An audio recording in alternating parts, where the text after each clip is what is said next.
This is directly from Fox News.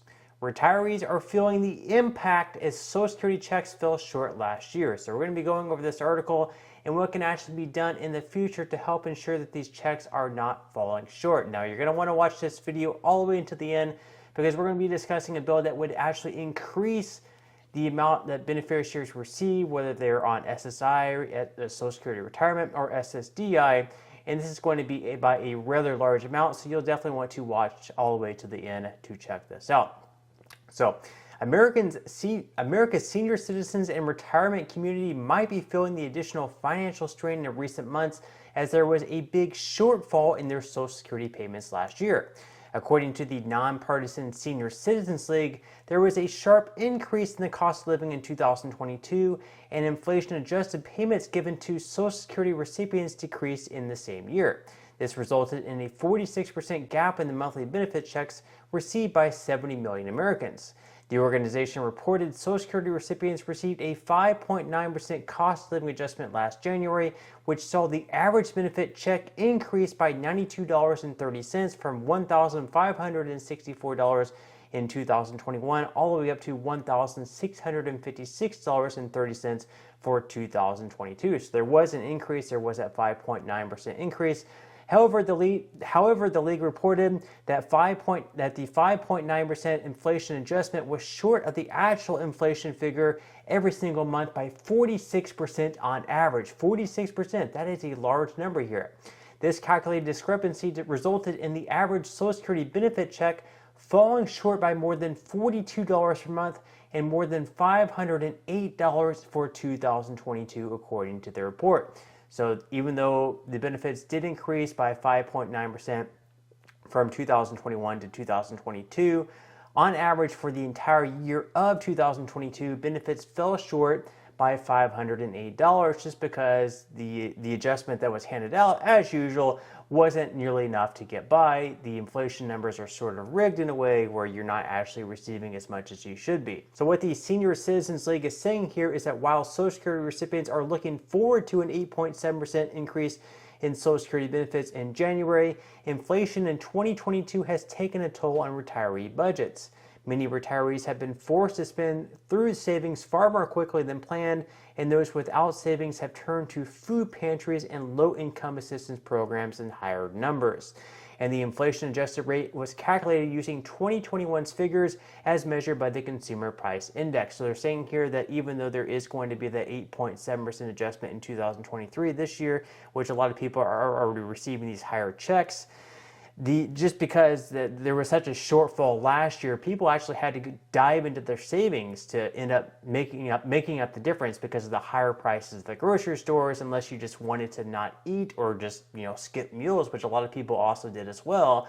They had to dive into their savings to afford groceries, to afford bills, to afford the rent and everything else, just because everything was going up by a significant amount. So they go on to say that the inflation adjustment rate was calculated using 2021's figures as measured by the Consumer Price Index, and the annual inflation rate for 2021 was 7%, but the adjustment for Social Security benefits is calculated based solely on the changes in third quarter reportings of the Consumer Price Index for urban wage earners and clerical workers, also known as CPIW, and the third quarter runs from July 1st through September 30th. So this is the figures that they use.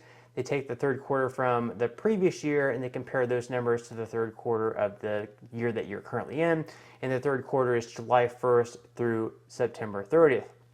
So in the third quarter of 2021, CPIW increased by 5.9%.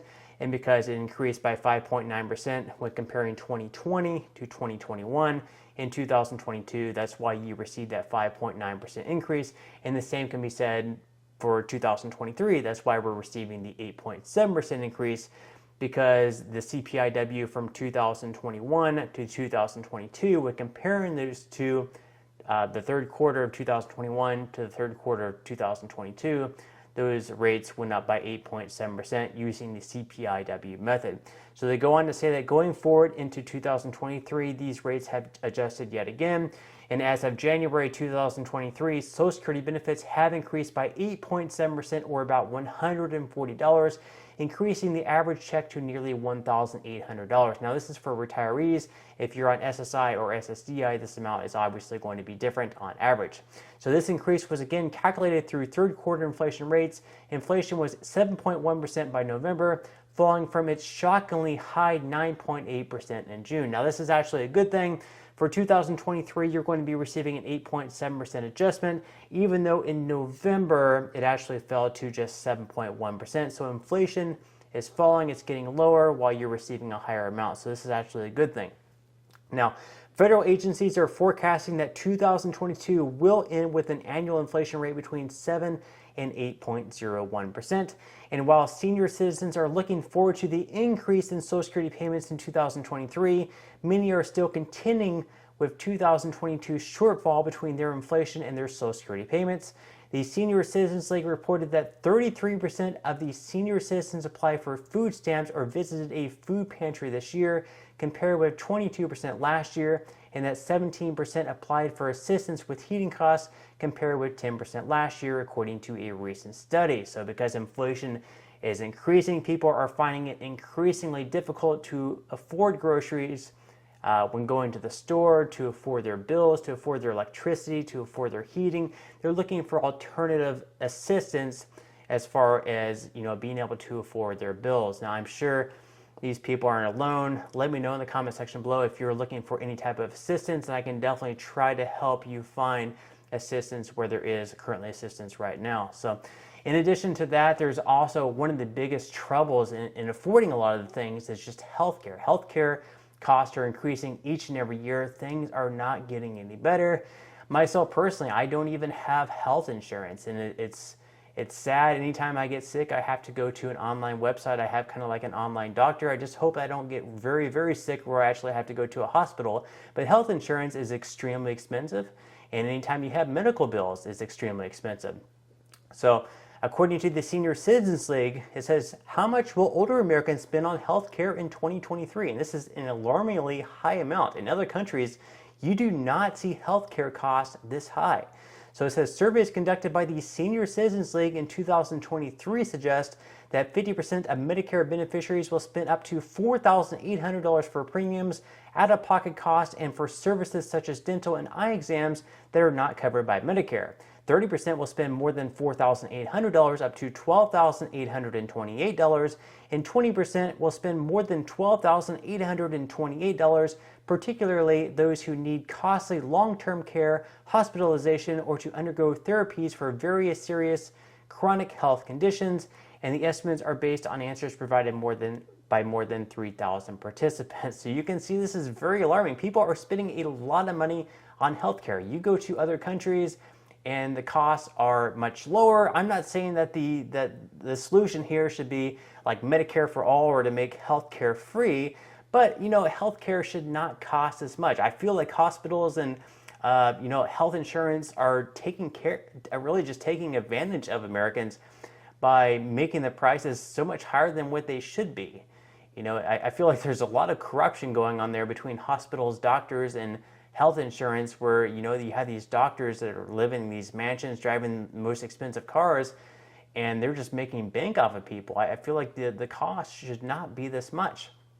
So I feel like something definitely needs to be done there. Doesn't necessarily have to be like Medicare for all, where like free health insurance, but the system definitely needs to be changed, where people should not be going bankrupt because they need like a surgery, or they just need to go to the hospital for something that they can't control. It's ridiculous. So that's another huge issue with the cost of living adjustment. It's not keeping up. Health insurance is going up each and every year. Health costs are going up each and every year. So that is a very big problem. Now, even though the cost of living adjustments are not keeping up with what inflation really actually is, there is currently a bill in Congress right now. More than likely, it may not pass, at least maybe in the next couple of years. It probably won't pass. And this bill is actually by Bernie Sanders. He is a senator in Washington. He has been for quite some time. And what he would like to do is actually to increase benefits by $200 every single month, So your benefit increase would be $2,400 per year, in addition to what you received in 2023 with your 8.7% cost of living adjustment. He's also has some other Democrats co-signing with him, such as Peter DeFazio, Elizabeth Warren, some of the more progressive Democrats. However, the problem right now for them to get this bill to pass is that Republicans aren't necessarily on board with this bill. Republicans right now have the majority in the House, so until the Democrats regain majority in the House, and they also get at least 60 Democrats in the Senate, where they would need to have at least 60 Democrats to pass this bill. If all Democrats are on board to pass this bill, more than likely it's not going to pass. But let's say even with the shortfall, they were talking about there was a shortfall of say $500 or so last year. If this bill had passed, that certainly would have helped, where they would have had $2,400 extra in their pocket by the end of the year, which definitely would have, kind of made up for the shortfall of $500 or so. So let me know what you think about this bill in the comment section below. Are you for it? Are you against it? Do you think something else needs to take place? Anything else in regards to this article that I talked about today? Any comments you have on it, let me know in the comment section below. Also, if you enjoyed the content in today's video and you would like to see more like it, make sure to give this video a like, subscribe to my channel if you have not already, and I will see you in the next video.